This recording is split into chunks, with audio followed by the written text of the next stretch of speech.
అది నా counter. Right, 1 second. Yeah, Venkatareddy వస్తాను. వెంకటరెడ్డి గారు ప్రభుత్వం పైన వ్యతిరేకత ఉందా లేదా? బీఆర్ఎస్ పార్టీ ఆరోపిస్తున్నట్టు ఎక్కడ వ్యతిరేకత లేదా? ఆ వ్యతిరేకతను కృత్రిమంగా క్రియేట్ చేస్తుందా బీఆర్ఎస్ పార్టీ? ఈ ఉద్యమాలు, ఈ దాడులు ఇవన్నీ కూడా అట్లాంటి కృత్రిమ ఉద్యమ? తెలంగాణలో అసలు ప్రభుత్వ వ్యతిరేకత లేదా? అండ్ ఈ దాడుల కల్చర్ ఎట్లా చూడాలి? ఫస్ట్ ఆఫ్ ఆల్ ఇట్లాంటి గతంలో ఎన్నడూ జరగలేదు. ఏదో ఆదివాసీలు లేదంటే ఫారెస్ట్ ఆఫీసర్ల మీద గతంలో కొన్ని దాడులు జరిగాయి. ఒక బ్యూరోక్రాట్ల మీద, కలెక్టర్ల మీద దాడులు జరిగినటువంటి సంఘటనలు చాలా అరుదు. ఆ విజువల్స్ చూస్తుంటే కూడా that is not at all correct. ఇప్పుడు ఒకటి శ్రీకాంత్ గారు, లైవ్ లో ఉన్న మిత్రులు పెద్దలు కోటేశ్వరరావు గారితో సహా అందరికీ నమస్తే. ఇప్పుడు రేవంత్ రెడ్డి గారి ప్రభుత్వం మీద అసంతృప్తి ఉన్నదా లేదా అనేటువంటి చర్చ ఉండవలసిన అవసరం లేదు. తీవ్రమైన అసంతృప్తి గత 11 మాసాల లోపల పెరుగుతూ వస్తున్నటువంటిది వివిధ కోణాల్లో మన ప్రజల్లో కలిసినటువంటి, రాజకీయాలకు అతీతంగా భారతీయ జనతా పార్టీ నేను చెప్పడం లేదు, ఒక పౌరుడిగా చెప్తున్నాను. ఎందుకంటే రోజు చెప్తున్నది వాళ్ళ అబద్ధాలు. ఇప్పుడు మీరు అడిగినారు కాబట్టి దానికి ఇంకొక యాడ్ చేస్తున్నా. బోనస్, ధాన్య సేకరణ మీద బోనస్ 500 రూపాయలు ఇస్తామన్నారు. ఇంతవరకు మా ఏరియాలో, మహేశ్వరం, కడతాల ఏరియాలలో, వెంకట్ గుర్తుపెట్టుకోవాలి, ఇంతవరకు ఒక సెంటర్ కూడా ఓపెన్ చేయలేదు. నాకు చాలా మంది రైస్ మిల్లర్లు మిత్రులు ఉన్నారు. ఏం లేదన్నా వస్తున్నారు రైతులు, మాకు అమ్మేస్తున్నారు, పోతున్నారు.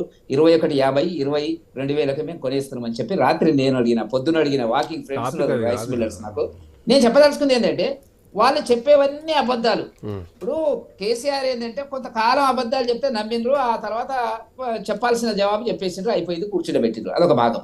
కాబట్టి నేను అంటున్నా ఏంటంటే అక్కడ కొడంగల్లులో ముఖ్యమంత్రి గారి యొక్క నియోజకవర్గంలో ఉండేటువంటి ప్రాంతం లోపల భూసేకరణ, ఫార్మా కంపెనీకి అనేటువంటిది రకరకాలు వస్తున్నది. నేను మాట్లాడాను సోషల్ మీడియాలో, అది ఒక ప్రత్యేకంగా ఒక కుటుంబం కోసం ఉంది అనేటువంటి మాటలు వస్తున్నాయి. వాస్తవాలు తెలియనప్పుడు నేను మాట్లాడాను. కానీ ఎవరి కోసం వస్తుంది అనేటువంటిది కూడా రైతుల్లో వచ్చినటువంటి ఒక అభిప్రాయం ఏంటంటే, ఈ కోణంలో చర్చ అనేటువంటిది రైతుల భూములను అంత సులభంగా తీసుకోవడం అది సులభం కాదది. ఎందుకంటే పాపం కష్టపడ్డరు, అక్కడ తాండా, అక్కడ గిరిజనులు, మామూలు వ్యక్తులు, ఆ ఒక తరతరాలుగా భూమి మీద ఆధారపడ్డ వాళ్ళు చర్చ తీసుకోవాలనుకుంటున్నప్పుడు మీరు ఏ చట్టాన్ని అమలు చేస్తున్నారు? మీరు పెట్టినటువంటి 2013 చట్టాన్ని ఇస్తున్నారా, లేకపోతే కేసీఆర్ తెచ్చిన 2017లో ఏదో తెచ్చినాడు ఆ చట్టాన్ని చర్చ చేసి శాంతియుతంగా చేస్తే బాగుండేది. దారుణమైనటువంటి పరిస్థితులు అక్కడ కలెక్టర్ మీద దాడి చేయడం అనేటువంటిది, ఆఫీసర్ల దాడి చేయడం అనేటువంటిది మనం ఎట్టి పరిస్థితుల్లో కూడా మనం దాన్ని సమర్థించవలసిన అవసరం లేదు.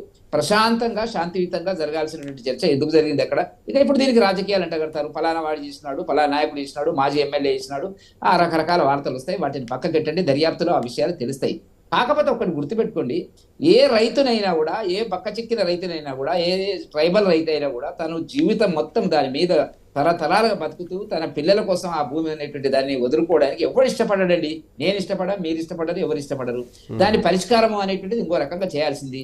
చేసి ఇప్పుడు అక్కడ మరి సొంత నియోజకవర్గంలోనే ఇట్లా పరిస్థితి ఉంటే మరి మిగతా ప్రాంతాలు ఎట్లుంది అనేటువంటిది ఇప్పుడు మామూలుగా టీఆర్ఎస్ నాయకుడు మాట్లాడడం జరిగినటువంటి వెంకటేశ్వర గారు అన్ని కూడా తీసుకెళ్లినారు, కొడంగల్కి తీసుకెళ్లినారు, 1,000 కోట్ల రూపాయలు ఇచ్చినారు. మీరు చేసింది అదే పని, మీరేం తక్కువ చేయలేదు.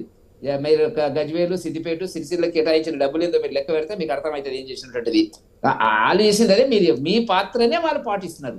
మీరు చేసిన దారిలోనే చాలా వేగంగా, మీరు కొద్దిగా లేటుగా పోయేది 5 సంవత్సరాలు కొద్దిగా పద్ధతిలో పోయినరు, 6వ సంవత్సరం నుంచి రూట్ మార్చిండ్రు మీరు. ఇప్పుడు వాళ్ళు మీ దానికంటే ఎక్కువ 6, 7, 8, 9వ సంవత్సరంలో పోయినట్టుగానే పోతున్నారు. కాబట్టి ఇవాళ అక్కడ రాజకీయాలు పక్కకు పెట్టి ఆ రైతుల సమస్యలను పరిష్కరించి ఆ రైతుల మీద దాడి జరుగుతుంది, ఆ కలెక్టర్ల మీద దాడి జరిగింది. మంచేందో చెడ్డేందో దర్యాప్తులు తెలియలే. రాజకీయాలకు అతీతంగా, పార్టీలకు అతీతంగా రైతులకు జరిగేటువంటి నష్టాన్ని మాత్రం భర్తీ చేసేటువంటి పద్ధతి లోపల మరి చర్చలు జరగాల. వాళ్ళ వాళ్ళ వాళ్ళ అభిప్రాయం ఏంది తెలుసుకోవాల్సిన అవసరం ఉందని చెప్పి భారతీయ జనతా పార్టీ భావిస్తున్నటువంటి సందర్భం. కోటేశ్వరరావు గారు, గుడ్ ఈవినింగ్. Good evening.